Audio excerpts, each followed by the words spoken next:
Hi, it's Brenna. I'm here with my grandpa, William Radding, and he was involved with the development of NASDAQ. And my involvement was the fact that I was district director and a regulator for the NASD while NASDAQ was being begun and suggested throughout the country. How did you become part of the stock market? Well, I wanted to leave New York. I was getting married, and I was offered a job with the National Association of Security Dealers, which is a group that promotes high standards of commercial honor and just and equitable principles of trade in the stock markets, and oversighted by the Securities and Exchange Commission. So I took a job as a traveling auditor with them, and then eventually was named a district director in Dallas and district director in San Francisco, in which I investigated stockbrokers. What company did you work for? And that was the National Association of Security Dealers. Okay. What are your favorite stocks? My favorite stock has always been IBM and General Electric. Why isn't the stock market open on weekends? Well, stock markets is a business organization, and it's stocks are traded on a daily basis, and they're oversighted on a daily basis, and it's a very stressful business. So the government has mandated that they not be traded on a weekend, although you can trade over-the-counter security on a weekend. These are stocks that are traded between broker-dealers on a principal basis as compared to an agency basis. That can be done on a weekend, but formally it's not done. If you could change something about the stock market, what would it be? I would increase the amount of oversight on stockbrokers, that they're maintaining capital, so that if they do go broke, there's always money available to return to the investors, which presently is limited to $500,000 per account, and that's under what they call SIPC, the Securities Investor Protection Corporation, which is another government mandated insurance organization similar to banking deposit insurance. Do you think the stock market is necessary? Oh yes, if you're going to have a capitalistic market, you certainly need some way to attract investors, and you need stocks in order to invest in these companies. Why is it called the stock market? That's a good question. The stocks were called stocks when they issued certificates. Eventually it became a slang word calling stocks, and originally they were being traded on what they call the curb in New York City, and men would just stand outside a building and they would exchange stocks, and that's what they call them. The certificates were called stocks in that company. Okay. When do you know to leave the stock market? I mean, leave a stock and go to another one. Well, this is a good question, and it's one that a lot of people would like to know.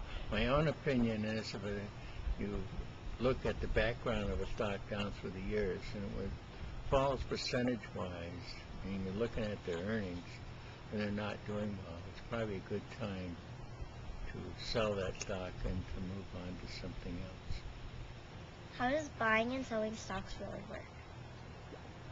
Well, as already mentioned, they're sold now between firms, but based on individual orders.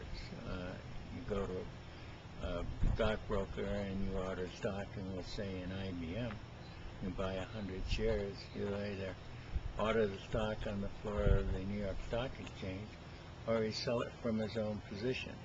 One is an agency relationship, the other is what they call a principal relationship. What are some of the good stocks to buy in this economy? Well, as I mentioned, I think IBM and General Electric are good ones. What role do you play in the stock, or what role did you play in the stock market? I was a regulator. What kind of education did you need? Needed a college education, primarily in finance and commerce. What are some of the problems of starting the NASDAQ? You want to repeat that question for me? What are some of the problems of starting a stock? Starting a stock? Like if a company wants to raise money, it would sell stocks.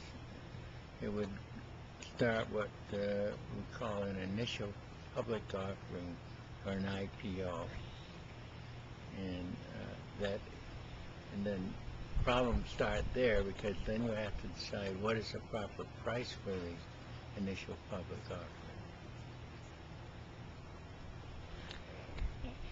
Wait, again? Okay. What are some of the problems with starting the NASDAQ?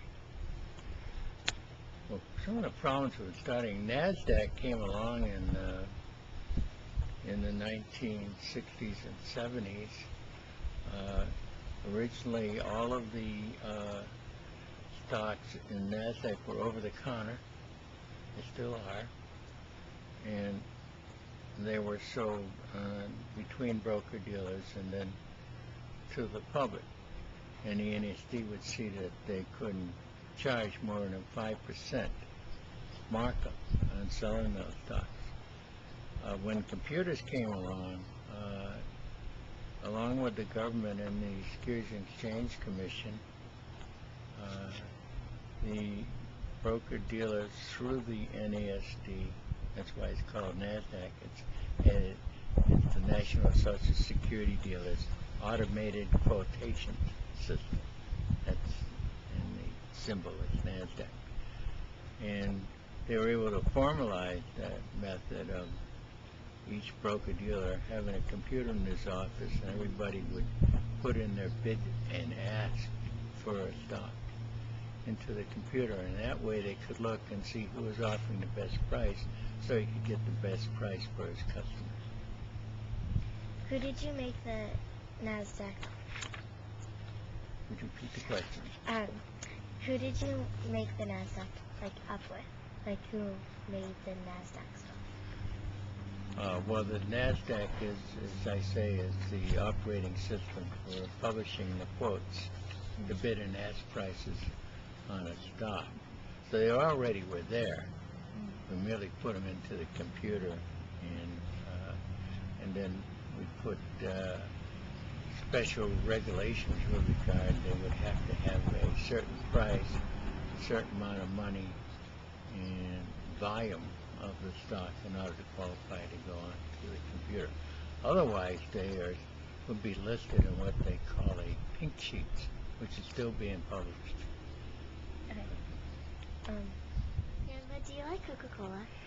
Well, I wouldn't suggest that my children drink Coca-Cola, but I like the stock very much, and I think it's important to note that Coca-Cola is one of the major investments of Warren Buffett, the gentleman who has done so great in investing in the stock markets.